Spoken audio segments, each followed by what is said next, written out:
महत्वपूर्ण खलनायक की भूमिका है, मान लीजिए।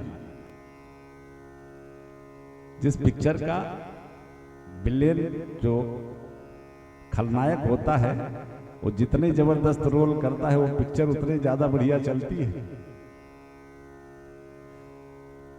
भोले बाबा ने कहा, देवी आने वाले युग में स्वरूप देख करके, चेहरा देख करके किसी को नहीं कहा जा सकता कि कौन मनुष्य है कौन राक्षस है, बल्कि उनके आचार विचार संस्कार को देख करके। तो भगवान देवता मनुष्य की पहचान कैसे हो? तो भोले बाबा ने कहा, देखिए श्री रामचरितमानस के दो विशेष पात्र हैं। नायक हैं हमारे प्रभु श्री राम जी और खलनायक है लंकाधिपति रावण। अब दोनों ने अपने पास आने का मार्ग बनाया है। राम जी ने भी मार्ग बनाया है कि अगर मेरे पास आना है, मुझसे मिलना है, तो मेरे रास्ते पे चल के आ जाओ। और रावण ने भी अपने अनुयायियों से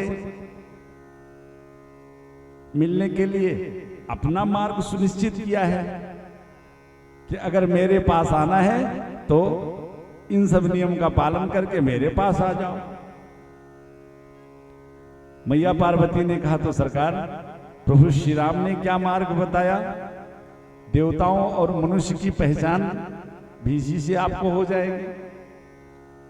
भोले बाबा कहते हैं, देवी जो इस नियम का पालन कर रहा हो, इस समाज में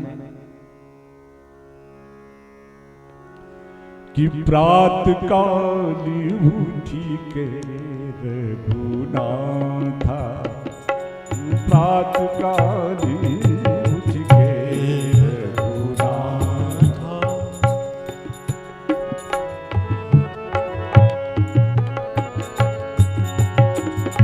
प्रात काली उठ के रघुनाथा, प्रात काली प्रात काली उठ के रघुनाथा, प्रात काली उठ के रघुनाथा, मातु पिता गुरु नावै माता, प्रात काली उठ के मातु पिता गुरु नावै जननी सम देखे पर नारी, जननी सम देखे पर नारी, धन पराऊ किसते विष भारी, धन पराऊ किसते विष। ये देवताओं मनुष्य रूप में ये देवताओं का परिचय है। जिसके अंदर ये गुण है वो मनुष्य रूप में समझो देवता है। सुबह उठकर जिनके माता पिता हैं, गुरुजन हैं, उनके चरणों में प्रणाम करना। कदाचित पहली बात तो किसी नारी पे अपनी दृष्टि नहीं उठनी चाहिए, और कदाचित अगर उठ भी जाती है तो हृदय में मां और बहन बेटी का भाव हो। जिसने इस संस्कृति को अपनाया है वो समझ लेना कि ये मनुष्य वेश में ये तो देवता है। अच्छा महाराज, ये तो हो गई देवता की पहचान। अब राक्षस, भोले बाबा कहते हैं बिल्कुल ठीक इससे उल्टा। मां नहीं मातु, पिता नहीं देवा, मां नहीं मातु, पिता नहीं देवा, साधुन सन कर मामई सेवा, मां नहीं मातु, साधुन सन कर मामई सेवा, मां नहीं मातु,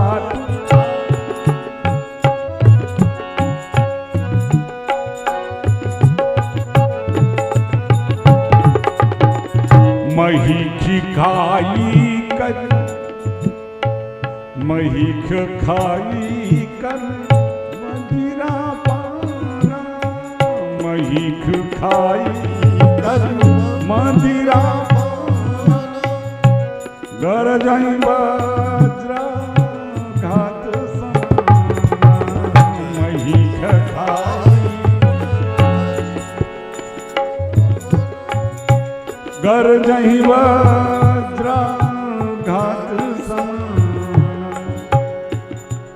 जो अपने माता पिता का आदर न करे, साधुजनों की सेवा करने के बजाय उन्हीं से उल्टी सेवा ले, अभक्ष्य पदार्थों का सेवन करे मनुष्य होकर, और मदिरा इत्यादि का पान करे, देवी बस ये समझ लेना कि मनुष्य रूप में जिनके ये आचरण भानी, जिनके आचरण भानी, ते निश्चर जानो सब प्राणी, जिनके आचरण भानी, निश्चर जानो सब प्राणी, जिनके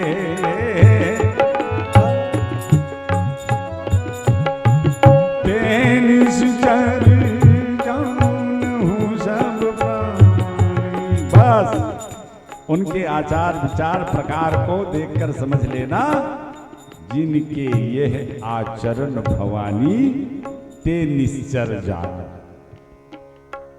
अब आपको मैंने तरीका बता दिया, समाज में कौन मनुष्य रूप में देवता है और कौन मनुष्य रूप में राक्षस है, इसकी पहचान बड़े सहजता से आप कर लेना। आइए 2 बार भगवत नाम का संकीर्तन कर और हम सभी चलते हैं अपने कल के प्रसंग पे। मेरे कन्हैया नंद बाबा के साथ कैसे मथुरा पहुंचते हैं अक्रूर जी के साथ। 2 बार भगवत नाम का संकीर्तन करें। श्री राधे जय जय श्री राधे, श्री राधे जय जय श्री राधे, श्री राधे जय जय श्री राधे, श्री राधे जय जय श्री राधे, श्री राधे जय जय श्री राधे, श्री राधे जय जय श्री राधे।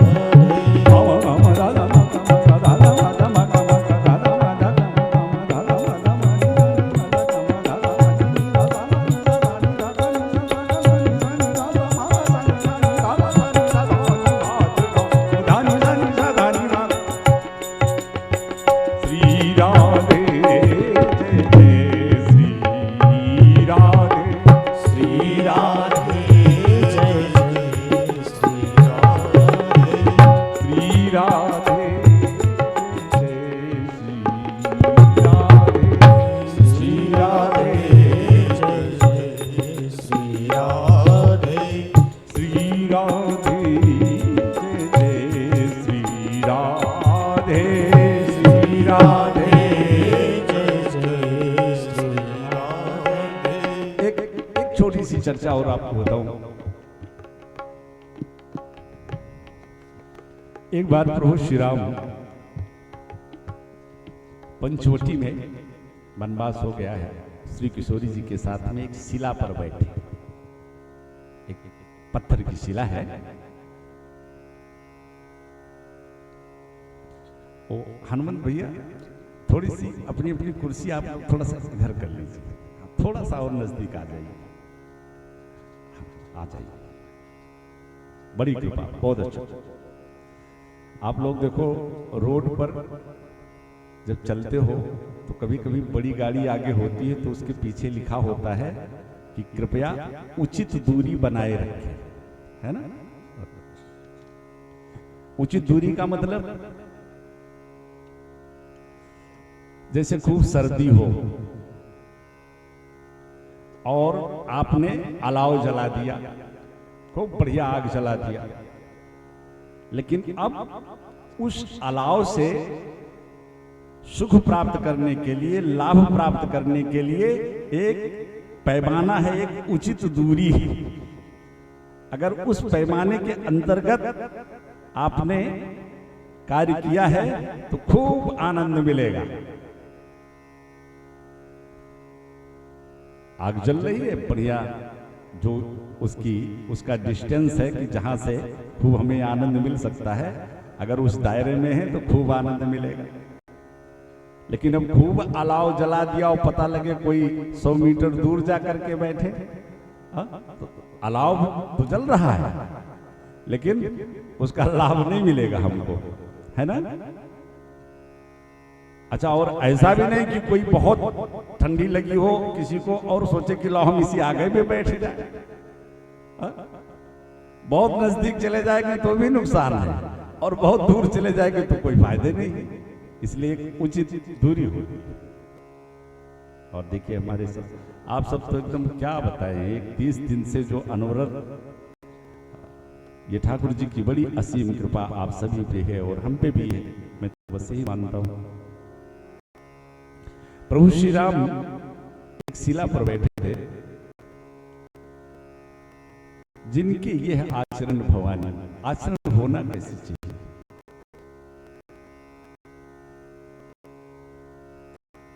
माता सीता की दृष्टि अचानक नीचे चरणों पे पहुंची तो राम जी के बगल में चरण थे, उसी के बगल किशोरी सीता जी के भी चरण थे। चूंकि एक शिला पर बैठे थे तो पांव नीचे दोनों के एक जगह थे। श्री किशोरी जी के मुंह से निकल गया कि सरकार जरा नीचे दृष्टि डालो, देखो आपके पांव से मेरे पांव ज्यादा सुंदर दिखते हैं। अब राम जी ने अगर बात मान ली होती तो कोई तर्क नहीं था।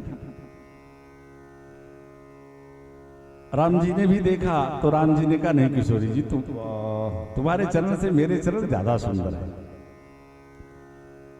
बात बढ़ गई, मैया कहती मेरे चरण ज्यादा सुंदर है और राम जी कहते मेरे चरण ज्यादा सुंदर है। निर्णय कैसे हो? इतने में लक्ष्मण गए बन ही जब लेन मूल फलकन, श्री लखन लाल जी फलहार इत्यादि की व्यवस्था करके जंगल से अभी कुटिया के पास पहुंचे ही थे कि राम जी ने देखा और देखते ही लक्ष्मण को कहा, अरे भैया लक्ष्मण आओ जरा एक निर्णय करो। क्या सरकार?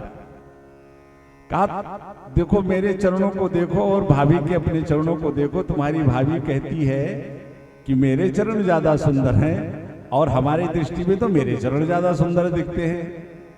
तुम निर्णय करो कि मेरे चरण ज्यादा सुंदर हैं कि तुम्हारे भाभी के चरण ज्यादा सुंदर हैं। लक्ष्मण जी ने तो हाथ जोड़ लिया, किसके चरणों को कहूं? सरकार ये निर्णय आप दोनों ले लो तो बढ़िया है। पर राम जी ने कहा नहीं लक्ष्मण, तू बैरागी है, तू तटस्थ है और तेरा निर्णय मुझे स्वीकार होगा, जो तू बोल देगा वही से। धन्यवाद श्री लक्ष्मण जी चरणों के पास बैठे, एक बार मैया के चरणों का दर्शन करते हैं, एक बार अपने भैया के चरणों का दर्शन करते हैं। क्या श्री लखनलाल जी का त्याग है। जब माता सीता का हरण हो जाता है और प्रभु श्री लखनलाल जी के साथ खोजते खोजते जाते हैं, श्री सुग्रीव जी से भेंट होती है और माता सीता के कुछ आभूषण श्री सुग्रीव जी जब राम जी को दिखाते हैं तो लक्ष्मण जी तो इतने वियोग में, प्रभु श्री राम तो सीता के वियोग में इतने विकल हो जाते हैं। अरे लक्ष्मण लक्ष्मण देखो जरा जरा इस हार को देखो, देखो ये तुम्हारे भाभी का। वो हार जब राम जी ने लक्ष्मण को दिखाया तो लक्ष्मण जी ने कहा भैया कि कैसे बतलाऊं क्षमा करो भैया ये हार अनदेखा।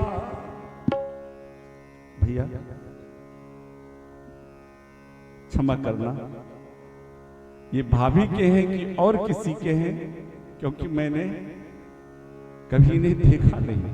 क्यों नहीं लक्ष्मण? कि कैसे बतलाऊं क्षमा करो भैया ये हार न देखा। क्यों? लक्ष्मण जी कहते हैं क्योंकि मैंने जब भी देखा भाभी के चरणों को ही देखा। भैया अगर कोई पांव के आभूषण के बारे में मेरे से पूछते तो मैं जरूर अपना निर्णय देता, अपना मत देता। कि मैंने जब भी देखा भाभी के चरणों को ही देखा, वो लाल बरन भाभी के चरण मेरे तीर्थ धाम कहलाए। श्री राम लखन ले व्याकुल मन कुटिया में लौट जब आए। श्री राम लखन ले व्याकुल मन कुटिया में लौट जब आए। श्री राम लखन ले व्याकुल मन कुटिया में लौट जब आए। श्री राम लखन ले व्याकुल मन कुटिया में लौट जब आए। श्री राम लखन ले व्याकुल मन कुटिया में लौट जब आए। कैसे बदलाऊं क्षमा करो भैया ये हार न देखा। मैंने जब भी देखा भाभी के चरणों को ही देखा। वो लाल बरन भाभी के चरण मेरे तीर्थ धाम कहलाए। श्री राम लखन ले व्याकुल मन कुटिया में लौट जब आए। ये संस्कार है, ये आचरण। धन्यवाद श्री लखनलाल जी के। एक बार अपने मैया के चरण को देखते हैं, एक बार भैया के चरण को देखते हैं। अंत में श्री लखनलाल जी ने श्री किशोरी श्री जगदम्बा सीता जी से कहा, मैया आपके चरण बहुत सुंदर हैं। माता सीता खुश हो गई। राम जी की तरफ देखा, देखिए देखिए स्वामी, लक्ष्मण ने मेरे चरणों की बड़ाई कर दी, देखो। राम जी कुछ उदास हुए, पर मैया सीता खुश है। पर अगले ही क्षण श्री लखनलाल जी ने मैया सीता से कहा कि भाभी इसमें खुश होने वाली क्या बात है। सीता जी ने कहा, लो तुमने मेरे चरणों की बड़ाई करी तो इसमें प्रसन्नता की बात है। मेरा मान बढ़ा, मेरे चरण ज्यादा सुंदर हैं, राघव जी से ज्यादा सुंदर चरण मेरे हैं। तो कहा इसमें आप इतनी खुश काहे को हो रही हैं? कहा भाई खुशी की बात है। श्री लखनलाल जी ने कहा, भाभी आप ये जानती हैं कि आपके चरण इतने सुंदर क्यों हैं? कहा नहीं लक्ष्मण। कहा भाभी आपके चरण इतने सुंदर इसलिए हैं कि वो राघव चरण के पास हैं। वो राघव चरण के पास। राम जी खुश हो गए। लो लक्ष्मण ने तो मुझको सिंहासन पे बिठा दिया, मेरे चरणों की बड़ाई कर दी। सीता जी की तरफ देखा और जब राम जी को खुश होते हुए लक्ष्मण ने देखा तो कहा, भैया इसमें इतने काहे खुश हो रहे हो? कहा लो मेरे चरणों की बड़ाई की तुमने तो खुशी की बात है। अब श्री लखनलाल जी ने हाथ जोड़ा, भैया आपके चरण इतने सुंदर क्यों हैं जानते हो? क्यों लक्ष्मण? लक्ष्मण ने कहा, भैया आपके चरण इतने सुंदर इसलिए हैं कि आपके आचरण बड़े सुंदर हैं।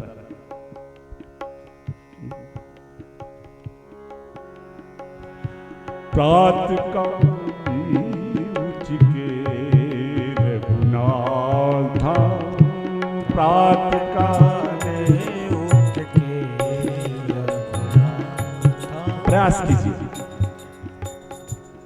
प्रयास कीजिए। देखिए कथा सुनने का मतलब कुछ ना कुछ अपने जीवन में अवश्य उतारना चाहिए, ना ज्यादा कर सको। अपने घर में जो हमारे वृद्ध जन हैं, हमारे माता पिता हैं, कम से कम उनका सम्मान करो, उनका आशीर्वाद प्राप्त करो। त्वमेव माता चा पिता त्वमेव बंधु चा सखा त्वमेव। मंदिर में बैठा ईश्वर वो चौथे नंबर पे है। पहले नंबर का ईश्वर घर में मेरे माता पिता ही हैं। श्री सुखदेव जी कहते हैं परीक्षित, प्रभु श्री राम मर्यादा पुरुषोत्तम और हमारे श्री कृष्ण कन्हैया लीला पुरुषोत्तम। प्रभु श्री राम जन्म से लेकर के और परम धाम गमन तक अपनी भगवत्ता को अपने में छुपा के रखा। जब तक मेरे राम जी इस धरा पे रहे तब तक उनको ब्रह्म रूप में जानने वाले उनके बहुत नजदीकी जो भक्त जन थे केवल वही जानते थे। लेकिन धन्य है मेरा कन्हैया कि इसने अपने आप को छुपाया नहीं। कम से कम 50,000 जगह चिल्ला के कहा होगा, देख अर्जुन मैं कौन हूं, मैं भगवान हूं। 6 दिन का लाला पूतना जैसी राक्षसी का वध करके ये सिद्ध कर देता है कि देखो मैं ईश्वर हूं। इस सेना कहां से आ गई भैया? ये सब कंस के सब सैनिक हैं। अरे भाई तैयारी उधर से भी है, समझ लियो। हाँ बच्चा, ये शत्रु को मैंने कहा था ना, कभी कमजोर नहीं समझना चाहिए। उसने भी अपना चारों तरफ बुलौआ भेजा है भाई, है ना। एक आध योद्धा हमारे इसमें से संभाल सकते हैं इस सेना को, नहीं जो पीछे भैया लोग बैठे हों। जरा देखिए, अगर अकेले न बस की हो तो इधर से किसी सेनापति को भी भेजा जाए।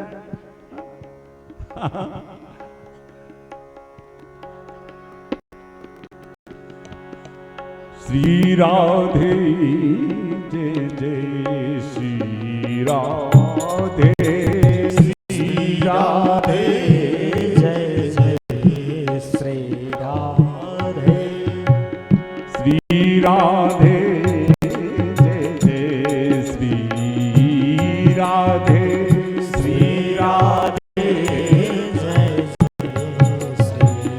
श्री राधे, श्री राधे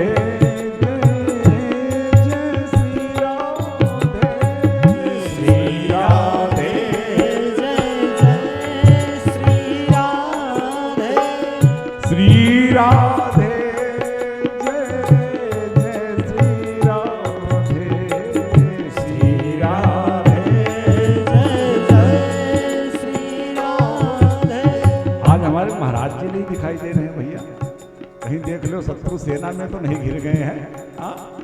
नहीं देखो आगे आगे देखो। आइए महाराज श्री, हम चिंतित हो रहे थे कहीं कंस की शत्रु सेना में अकेले तो नहीं आप पड़ गए हैं। श्री राधे जय श्री राधे, श्री राधे जय जय श्री राधे, श्री राधे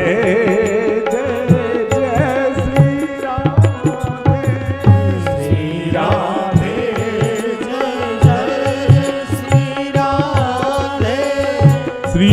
राधे,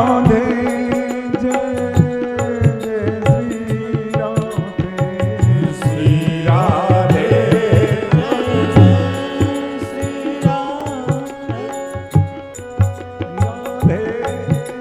जय श्री राधे, मधुर मधुर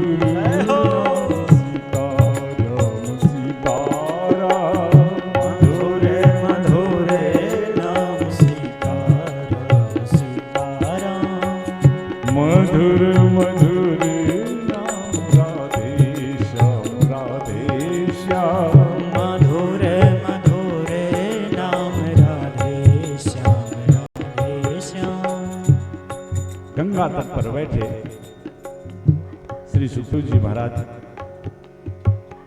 परीक्षित के सामने भगवान की परम पावन उस लीला का वर्णन कर रहे हैं कि जब मथुरा की गलियों में मेरे सरकार दाऊ भैया और अन्य तमाम अपने ब्रिज के सखाओं के साथ भ्रमण करने निकले हैं। कल आप सभी ने श्रवण किया, मेरे राम जी लक्ष्मण अगर किसी की तरफ देखना भी चाहते हैं तो नहीं लक्ष्मण, नजरें नीचे रखना। लेकिन मेरे सरकार, मेरे कृष्ण कन्हैया, अगर कोई इधर देखना नहीं चाहता तो नैन मटका के आवाज देके भी एक बार उसको अपनी तरफ दिखवाई लेते हैं। और एक बार जिसने देखा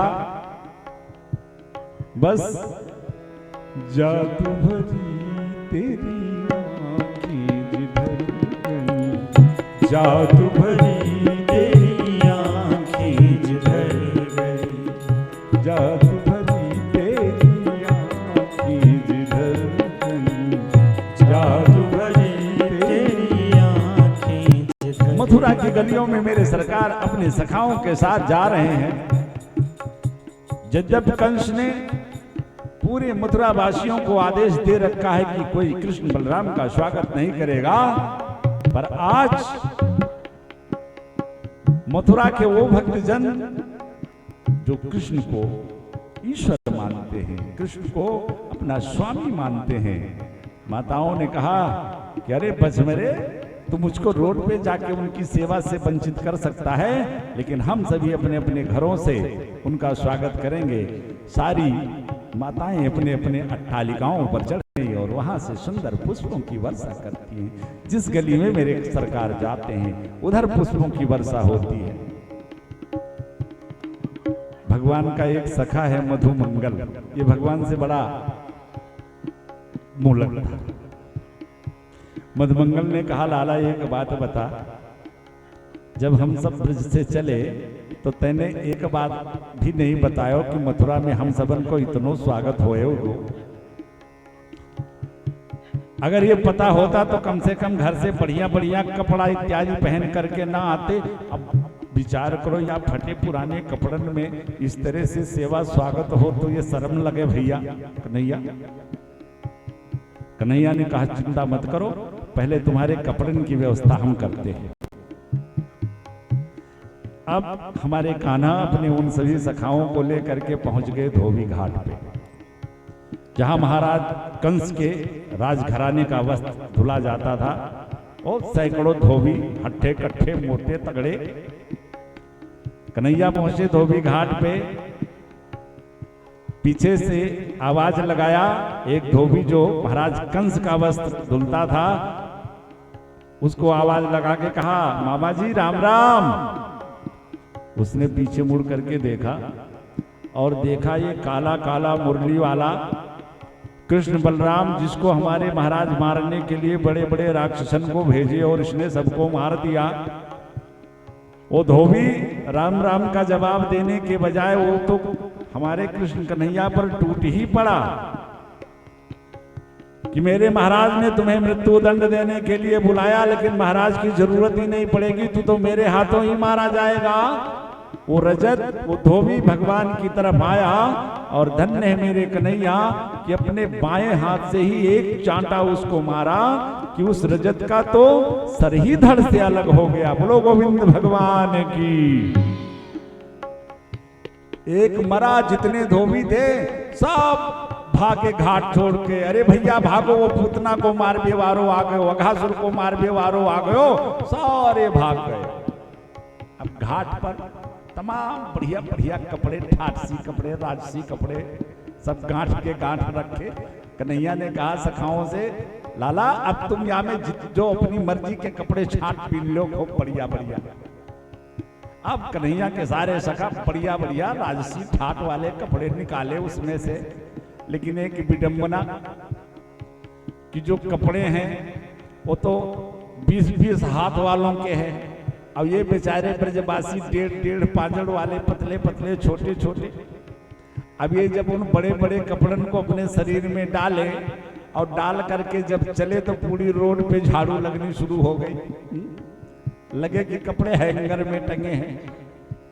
सो एक सखा ने कहा, लाला कपड़े तो बड़े सुंदर हैं, बड़े अच्छे क्वालिटी के हैं, लेकिन लाला तनक इनकी अगर फिटिंग हो जाती तो मजा आ जाता। कन्हैया का एक बड़ा परम प्यारा भक्त है मथुरा में, जो दर्जी का काम करता है। उसके घर अपने समस्त सखाओं को ले गए। वो भी झरोखे से देख रहा था। जब लाला के सखाओं को देखा, लाला को देखा, तो सोचा कि अगर मेरे पास आ जाते तो इनके कपड़न की हम फिटिंग कर देते। उसने सभी सखाओं के कपड़ों को बढ़िया फिटिंग में बनाया और जब फिट कपड़े पहने सारे ब्रजवासी, वारे लाला बजो आ गयो भैया, अब या कपड़न में सेवा करवाने में, स्वागत करवाने में मजो आवे, लेकिन लाला तनक एक कमी है। कमी का है? कहा भैया अगर गले में एक सुंदर सी सुमन की माला पड़ जाए फिर तो का पूछना। ये ब्रजवासी हमने बताया था ना एक दिन, माला के बड़े शौकीन होते हैं। आप वृंदावन चले जाओ, जो वृंदावन का मूल निवासी है, किसी का गला आपको खाली नहीं मिलेगा। अगर कोई पहनाने वाला नहीं मिलता तो 10 रुपए की माला खरीदते हैं और बिहारी जी को वहीं दूर से रोड से ही दिखा देते हैं, जय हो बिहारी जी, दिखा करके वो स्वयं पहन लेते हैं। माला और चंदन के बड़े शौकीन होते हैं और इनका चंदन भी हो क्या, गल छप्पा संप्रदाय वाला गाल तक लगाते हैं बढ़िया। अब भगवान अपने इन सखाओं को, एक सुदामा नाम का माली है जो कि वो भी भगवान का परम प्रिय भक्त है, उसने सभी सखाओं को, हमारे दाऊ भैया को, कन्हैया को भी माला पहनाया। जब दर्जी ने सारे कपड़ों की फिटिंग कर दी तो दाऊ भैया ने कहा, भैया कन्हैया याने इतनी मेहनत करी है, या को कुछ दक्षिणा तो इसकी बनती है ना, पारिश्रमिक तो बनती है। कन्हैया ने कहा कि चलो इसको मैं आशीर्वाद देता हूं कि जो दर्जीगिरी करेगा उसके जीवन में कभी धन का अभाव नहीं रहेगा। और देख लो आपको ये प्रमाण तौर पे मिलेगा, जो दर्जीगिरी का काम करते हैं, जो मूल रूप से हैं, उनकी दृष्टि मरते दम तक वो सुई में धागा डाल लेते हैं। ये आज भी ये प्रमाण देखने को मिलता है। और खूब आशीर्वाद दिया कि तुमको कभी धन का अभाव नहीं रहेगा। आज भी देखो हमारे यहाँ जो पारंपरिक दर्जी हैं, ऐसे 200 रुपए का कपड़ा लो तो 300 रुपए सिलाई इस समय चल रही है ना भैया। ये सब आशीर्वाद है ठाकुर जी का। और कहीं दूल्हे सरकार का पोशाक सिलने को मिल जाए तो फिर बल्ले बल्ले क्या पूछना। खूब ढेर सारा आशीर्वाद दिया। सुदामा नाम के माली ने सभी ब्रजवासियों को, सभी सखाओं को माला पहनाई। कन्हैया ने सखाओं से कहा, लाला अब तो बात बनी। सखाओं ने कहा, लाला तनक माथा खाली है, माथा सूना है, अगर चंदन मिल जाए फिर तो क्या पूछना है। और ऐसे वस्त्रन में सुंदर माला, सुंदर चंदन के साथ जब हम सभी मामा जी से मिलेंगे तो मामा जी भी कितने खुश होंगे। कन्हैया ने कहा, वो तो हमें पता है कितने खुश होंगे। क्या बेचारे ब्रजवासियों का क्या पता कि मामा ने काय को बुलवाया है मथुरा में। कन्हैया ने कहा, ठीक है, संजोग से भी थोड़ा आगे बढ़े। इतने में क्या देखा कन्हैया ने कि एक 3 अंग की टेढ़ी, पीठ पे इतनी बड़ी कुबर डंडा लेकर के और हाथ में एक चंदन की कटोरी लेकर के कोई बुढ़िया सामने से जा रही है। श्री सुखदेव जी कहते हैं, परीक्षित नाम है त्रिविक्रा। कन्हैया ने देखा, पीछे से आवाज दिया, अरे सुंदरी जी। उसके पांव रुक गए। उसने विचार किया कि 40 साल की अवस्था मेरी बीत गई, आज तक किसी ने मुझसे सीधे मुंह बात भी नहीं किया। मेरा स्वरूप ऐसा, मेरा चेहरा ऐसा मेरी तरफ आज तक किसी ने देखा भी नहीं होगा। ये इस दुनिया में कौन ऐसा व्यक्ति आ गया कि मुझ कुरूपा में जिसको सुंदरता दिख गई। पीछे मुड़ करके देखा तो दाऊ भैया कन्हैया अपने सखाओं के साथ खड़े। उसके तो नेत्र सजल हो गए, पहुंच गई। सुंदरी जी, तनक हमारे सखाओं के लिए थोड़ा चंदन दे दो। और वो दासी है दिवक्रा, वो महाराज कंस की दासी है, और वो चंदन इतना बढ़िया बनाती है कि महाराज कंस जो मथुरा के राजा हैं वो उसी के हाथ का चंदन लगाते हैं। सारे सखाओं को कन्हैया ने चंदन लगाया, और धन्य है दिवक्रा के भाग, आज कन्हैया और दाऊ भैया को भी चंदन लगा। जितना कटोरी में चंदन था सारा का सारा सभी सखाओं को, कन्हैया को, दाऊ भैया को लगा दिया। दाऊ भैया ने कहा, लाला एक बात बता, ये महाराज कंस की दासी थी, उनको चंदन लगाती तो इसको ढेर सारा उपहार मिलता, क्या तुम इसको कुछ नहीं दोगे? कन्हैया ने कहा, दाऊ भैया देना तो चाहिए।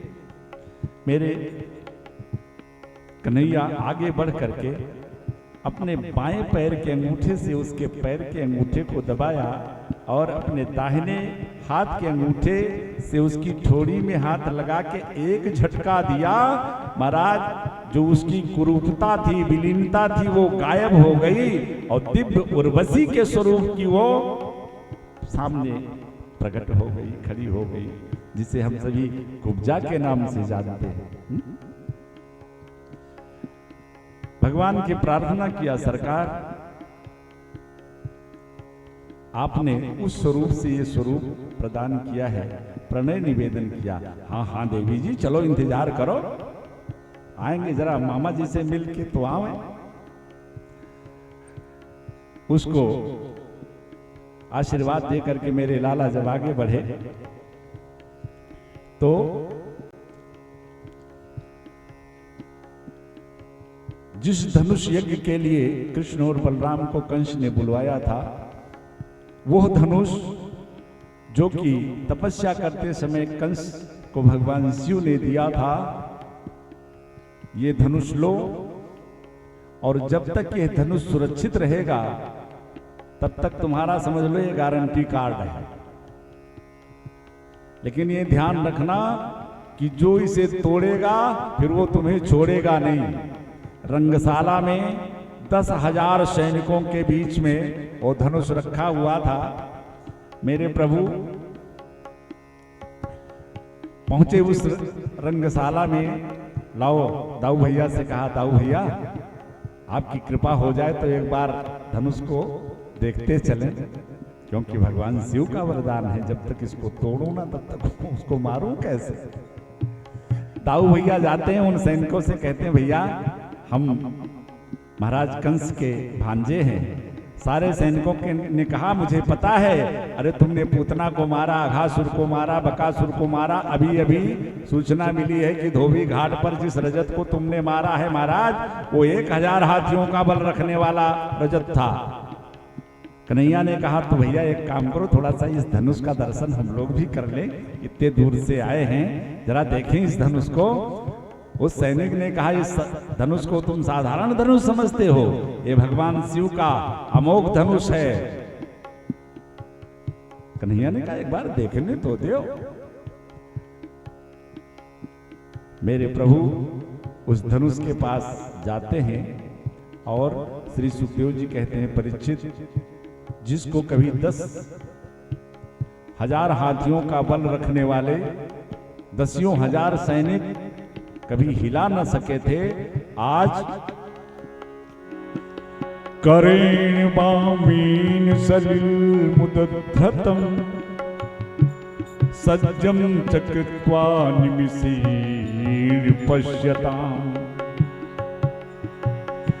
करेण वामीन सलिल मुदधृतम सज्जम चकृत्वा निमिषेण पश्यताम्।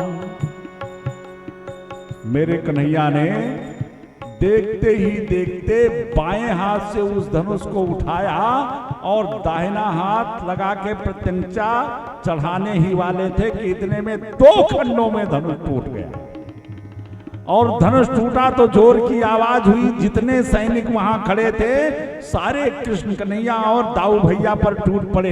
अरे यानी शिव का वो विशाल धनुष तोड़ दियो जो महाराज कंस को भगवान शिव ने वरदान में दिया था। सारे सैनिक एक साथ टूट पड़े। दाऊ भैया ने कहा कन्हैया धनुष का एक टुकड़ा मेरे पास फेंकियो। हमारे कृष्ण कन्हैया कोई शस्त्र लेकर के तो गए नहीं थे। एक टुकड़ा धनुष का कन्हैया ने लिया और एक टुकड़ा दाऊ भैया ने, और जितने सैनिक थे क्षण भर में वह धनुष के टुकड़ों से ही सबका उद्धार कर दिया। बोलो दाऊ भैया कन्हैया लाल की जय। महाराज ये सूचना पहुंची महाराज कंस के पास कि महाराज धनुष टूट गया। जब कंस ने सुना कि धनुष टूट गया तो उसने अब विचार किया कि अब मेरा गारंटी कार्ड खत्म। फिर भी उस रंगशाला में आने के लिए जहां कंस ने एक विशाल मंच पे अपना आसन बनवा रखा था, पूरे नगर के लोग उस रंगशाला में विराजमान थे। ब्रज से आए हुए नंद बाबा और तमाम ब्रजवासी भी उस रंगशाला में अपना यथोचित स्थान लेकर सभी बैठे थे। आज कंस ने वसुदेव और देवकी को भी जेल से निकाल करके और उस रंगशाला में बिठा रखा था कि तुमने प्रयास तो बहुत किया अपने लाला को बचाने के लिए, लेकिन आज मेरे हाथों से अपनी आंखों से मरता हुआ उन अपने लालाओं को तुम देखोगे। उस रंगशाला में पहुंचने के पहले कंस ने द्वार पर एक ऐसे विराट हाथी को खड़ा कर रखा था जिसका नाम था कुबलिया पीड़, जो 10,000 हाथियों का बल रखता था। कंस के सेनापति ने कंस से कहा महाराज चिंता मत करो, आपके पास तक पहुंचने के लिए कृष्ण और बलराम को अभी कुबलिया पीड़, चाणूर, मुष्टिक ऐसे ऐसे विशाल योद्धाओं से गुजरना पड़ेगा। आज महावत ने उस कुबलिया पीड़ हाथी को मदिरा पान करा करके मदमस्त कर रखा है, और जब दाऊ भैया और कन्हैया को आते देखा तो उस महावत ने अंकुश चला दिया कुबलिया पीड़ पे, बढ़ा दिया हाथी भगवान की तरफ। हाथी भी भगवान के सामने जाकर के खड़ा हो गया।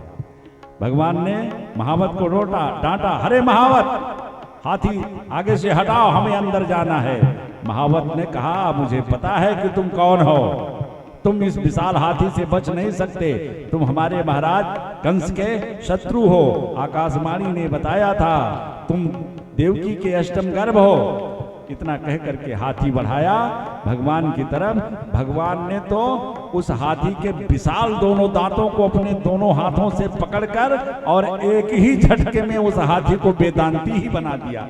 दोनों दांत उखाड़ लिए हाथी के। दाऊ भैया ने कहा कन्हैया एक दांत मोकू फेंक। एक दांत दाऊ भैया, एक कन्हैया, और हाथी के दांत हाथी को मार के हाथी और महावत दोनों को गोविंदाय नमो नमः उद्धार कर दिया। दाऊ भैया ने कन्हैया से कहा लाला एक बात बता, रंगशाला के द्वार पर ही जब इतनी खटपट है तो अंदर जाने क्या होगा? तो एक काम कर भैया, अब शस्त्र में और कुछ तो है नहीं, तो जा हाथी के दांत को ही हम लेकर के चलेंगे अंदर। तो उस रक्त रंजित हाथी के दांत को मेरे कन्हैया और दाऊ भैया अपने कंधे पर रख करके और आगे रंगशाला में प्रवेश करते हैं।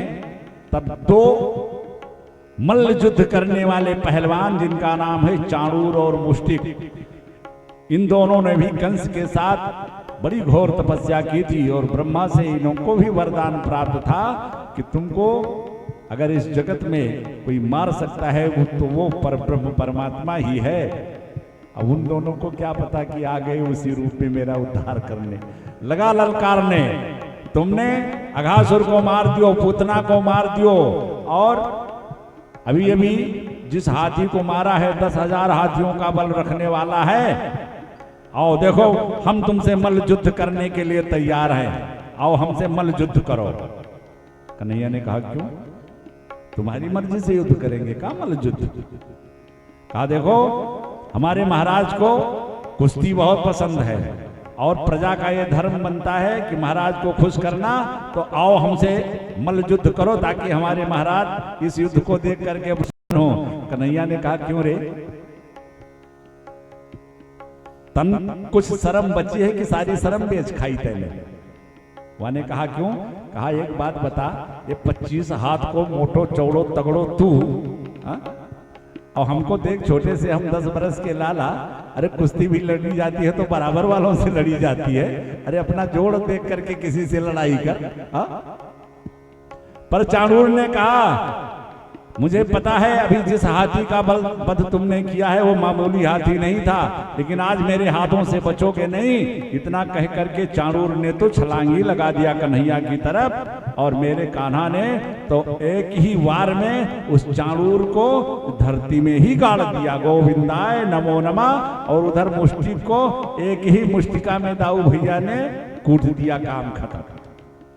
मेरे प्रभु कुबलिया पीड़ चाणूर मुष्टि का उद्धार करके अब जब उस रंगशाला में प्रवेश किए, जिस रंगशाला में कंस अपने मंच पर विराजमान है, सारे मथुरावासी चारों तरफ बैठे हैं, नंद बाबा भी बैठे हैं, वसुदेव देवकी भी बैठे हैं।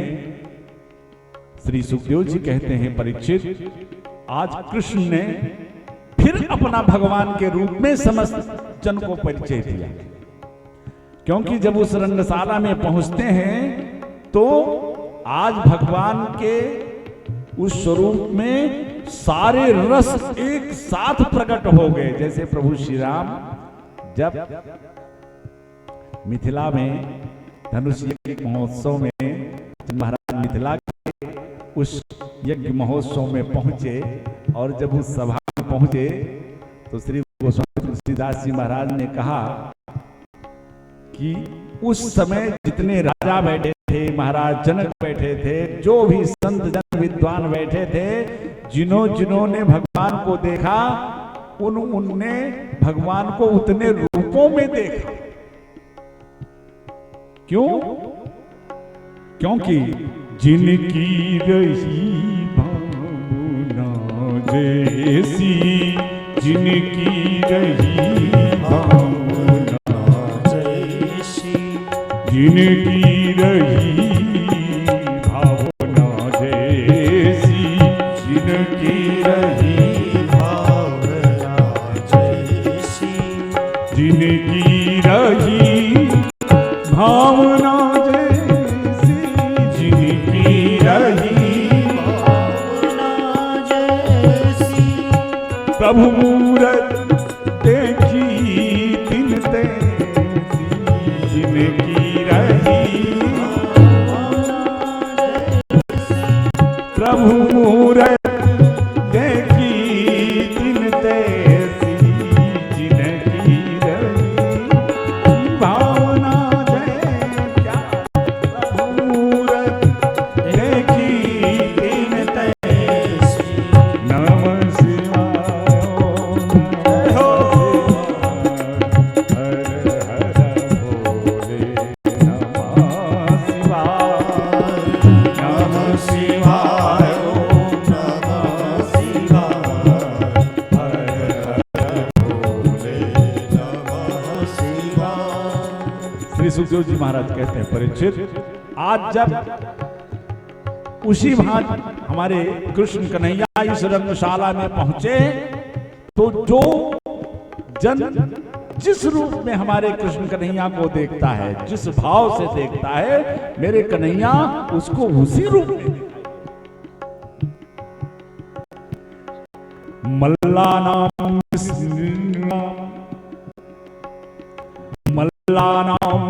निर्णयम स्त्रीणाम अस्मरो मूर्तिमान, गोपानाम स्वजनो सताम, चितभुजे सस्ता स्वपित्रो शिशु, मृत्युर्भोजपते विराट विदुषाम, तत्त्वं परम धीमहि, वृषि देवते तिविदितो रंकम गतः साग्रजा। आज वास्तविक स्वरूप जो परमात्मा का है, परमात्मा रस स्वरूप में है। वेदों में परमात्मा को कहा गया है रसो वैसा, वो रस स्वरूप है। और आज देखिए भगवान में सारे रस एक साथ प्रकट भी हो रहे हैं। मल्लानाम निष्णी नाम बच,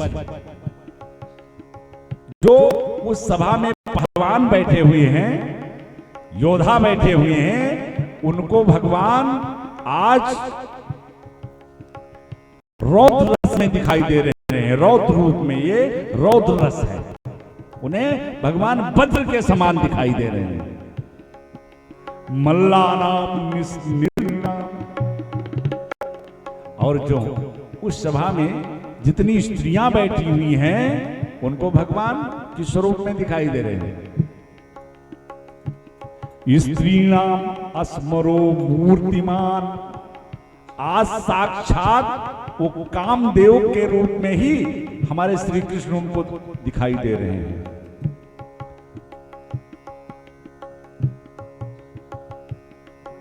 मल्लानाम निस्निर्णाम स्त्रीणाम अस्मरो मूर्तिमान। कामदेव के रूप में हमारे श्री कृष्ण उन स्त्रियों को दिखाई दे रहे हैं। ये श्रृंगार रस है। गोपाना स्वजनो सता, जितने ग्वाल बाल हैं, उन सभी ग्वाल बालों को, उन सभी सखाओं को, अरे देखो मेरा कन्हैया आ गया, मेरा सखा आ गया, उनको कन्हैया अपने मित्र के रूप में दिखाई दे रहे हैं। यहां सख्य भाव है। और जो वहां का राजा कंस है, उसको भगवान किस रूप में दिखाई दे रहे हैं? अकेले कृष्ण हैं, लेकिन जिनकी रही भावना जैसी। कंस को किस रूप में दिखाई दे रहे हैं? मृत्युर भोज पतये विराट विदुषम। अरे उस अधम कंस को आज भगवान साक्षात यमराज के रूप में दिखाई दे रहे हैं, काल के रूप में दिखाई दे रहे हैं। सारे रस एक साथ भगवान ने प्रकट कर दिया। मल्लानाम स्निर्णाम स्त्रीणाम अस्मरो मूर्तिमान। गोपानाम स्वजनो सताम चितभुजाम। सहस्रास्व पितरो शिशु मृत्युर्भोजपते विराट विदुषा। तत्त्वं परम योगिना। जितने वहां योगी जन बैठे हैं, साधु जन बैठे हैं, उनको वो प्रभु आज साक्षात परब्रह्म परमात्मा के रूप में दिखाई दे रहे हैं। उस सभा में कंस ने वसुदेव और देवकी को भी आज बंधक बना के बिठा रखा है कि आज अपनी आंखों से अपने पुत्रों को, अपनी संतानों को मरता हुआ देखोगे। जब वसुदेव और देवकी ने देखा तो आज दोनों भैया उन्हें तो अपने उस छोटे से शिशु के रूप में दिखाई दे रहे हैं कि जिस 1 घंटे के लाला को वसुदेव जी गोकुल छोड़ करके आए थे। श्री सुखदेव जी कहते हैं, परीक्षित, इस तरह भगवान ने जितने जन वहां बैठे थे आज अपने सारे रस एक साथ प्रकट कर दिए। जाकी रही भावना जैसी, जाकी रही भावना जैसी, जाकी रही भावना जैसी, जाकी रही प्रभु मूरत देखी दिन तैसी जाकी भावना जैसी, प्रभु मूरत देखी तन तैसी। उस सभा में पहुंच करके अब महाराज कंस को तो मानो उसने आपा ही खो दिया। कंस और बलराम को देखते ही जिस सिंहासन पर, जिस ऊंचे सिंहासन पर कंस बैठा था, अपने दोनों भुजाओं में तलवार लेकर के तलवार अपने भुजाओं से चलाने लगा और आज कृष्ण बलराम को अपने हाथों से मारूंगा।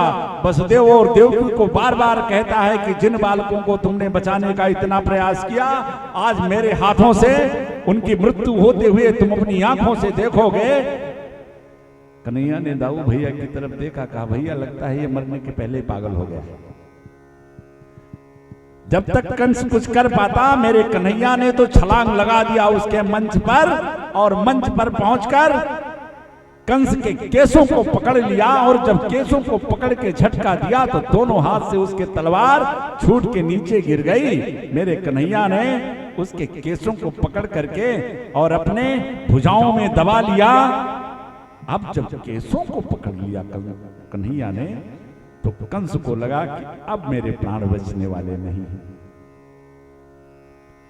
धीरे से कहा, कन्हैया मुझे छोड़ दो, माफ कर दो, मेरे बालों को छोड़ दो, बड़ी पीड़ा हो रही है। कन्हैया ने कहा, आज के 30-32 वर्ष पहले जब मेरे मैया के केसों को तुमने पकड़ा था तो उनको पीड़ा नहीं हो रही थी। आज जब अपने पे आई तो पीड़ा हो रही है। वसुदेव जी के पिता श्री सूरसेन जमुना से तुमको लेकर के गए और अपने बेटे वसुदेव से कम प्यार नहीं दिया। वसुदेव जी भी आपको अपने भाई से कम स्नेह नहीं देते थे। ऐसे भाई को तुमने बरसों जेल में रखा, आज मैंने तुम्हारे केसों को पकड़ा तो पीड़ा हो रही है। कन्हैया ने एक बड़ा सुंदर चित्रण किया है किसी भक्त ने इस भाव का। कन्हैया कहते हैं कंस से कि भाई की नाम प्रीति भाई, कैसी कुटिलता निभाई। वसुदेव जी को विवाह के लिए बुलाया था। तुम्हारे भाई थे, मित्र भी तुम उनको मानते थे, विवाह भी अपनी बहन से किया, लेकिन बरसों ने जेल में रखा। उनके प्यार को, उनके प्रीति को भूल गया था। आज कहता है कि छोड़ दूं। कि भाई की नाम प्रीति भाई, कि कैसी कुटिलता निभाई। तुमने कभी ये विचार किया कि जिस भाई के घर में तुम्हारा लालन पालन हुआ, अरे उसी भाई के 6 निरपराध बच्चों की हत्या तुमने की, तब तुमको पीड़ा नहीं हुई। कि किए 6 के 6, किए 6 के 6 भ्राता तुम्हारे, किए 6 के 6 भ्राता हमारे। अरे भाई वसुदेव देवकी क्यों छो बालक, हमारे कृष्ण कन्हैया के ही तो भाई थे। प्रश्न पूछ रहे हैं कंस से, आज मैंने पकड़ा, जब अपनी जान पे आई तो पीड़ा हो रही है। कि किए 6 के 6, किए 6 हैं, यानी मारा है 6 के 6, वो भ्राता हमारे, वो हत्यारे, वो हत्यारे की हत्यारे, वो हत्यारे की हत्यारे, वो हत्यारे की।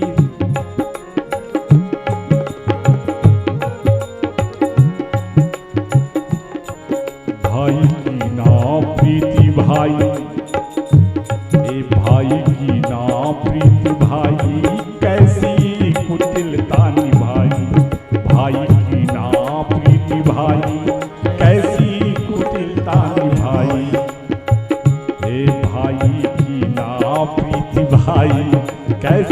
कुटिलता निभाई की हत्या रे वो हत्या रे की हत्या रे वो हत्या रे की हत्या रे वो हत्या रे।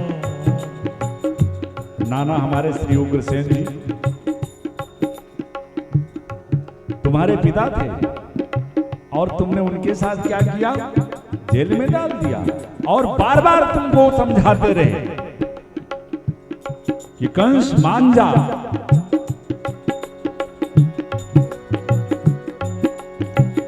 कि नाना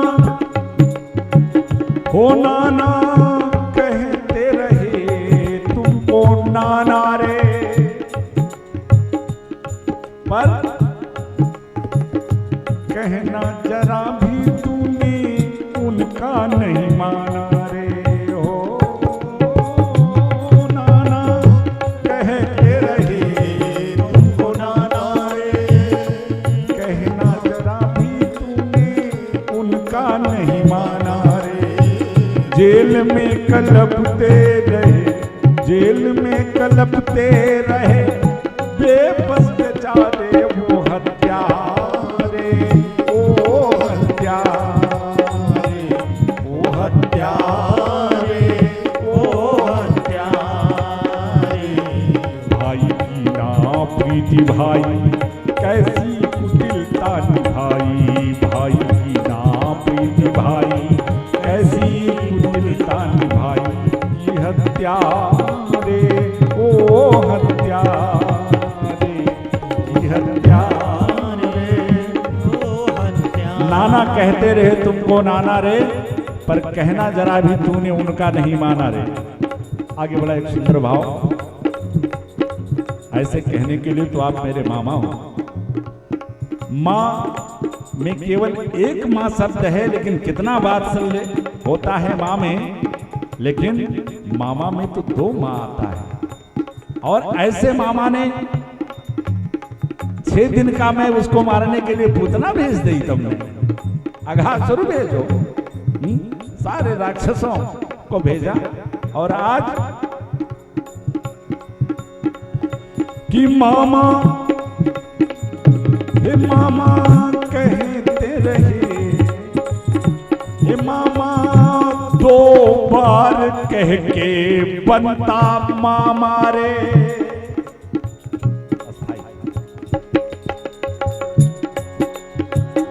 कि मामा 2 बार कह के बनता मामा रे, उसी माँ को मारन है तलवार थामा रे।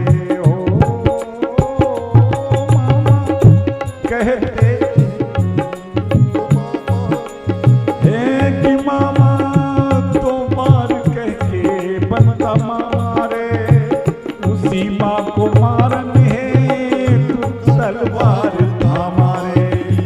उसी माँ को मारन है तलवार थामा रे। धारे गए ना धैर्य, धारे गए ना धैर्य, धारे गए ना धैर्य, बहते रहे धारे वो हत्या रे वो हत्या रे वो हत्या रे वो हत्या रे वो हत्या रे वो हत्या। कंस कहता है फिर भी कन्हैया छोड़ दो, मुझे बड़ी पीड़ा हो रही है। अच्छा छोड़ देता हूं। अभी कन्हैया ने कहा भाई मुझे तो केवल पकड़बो आवे, छोड़नो तो हमने सीखो ना। अब पकड़ लिया है मामा तो अब ठिकाने लगा के ही छोड़ेंगे। हाँ? आज कह रहे हो कि छोड़ दो, लेकिन एक बात बताओ, हमको मारने के लिए कितना यत्न प्रयत्न किया तुमने?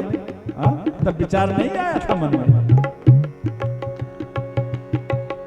कि बध के लिए विधि तूने जो लगाई है, कि बध के लिए विधि तूने जो लगाई है, महाराज पाई पाई का हिसाब अब होगा आना पाई है कि बध के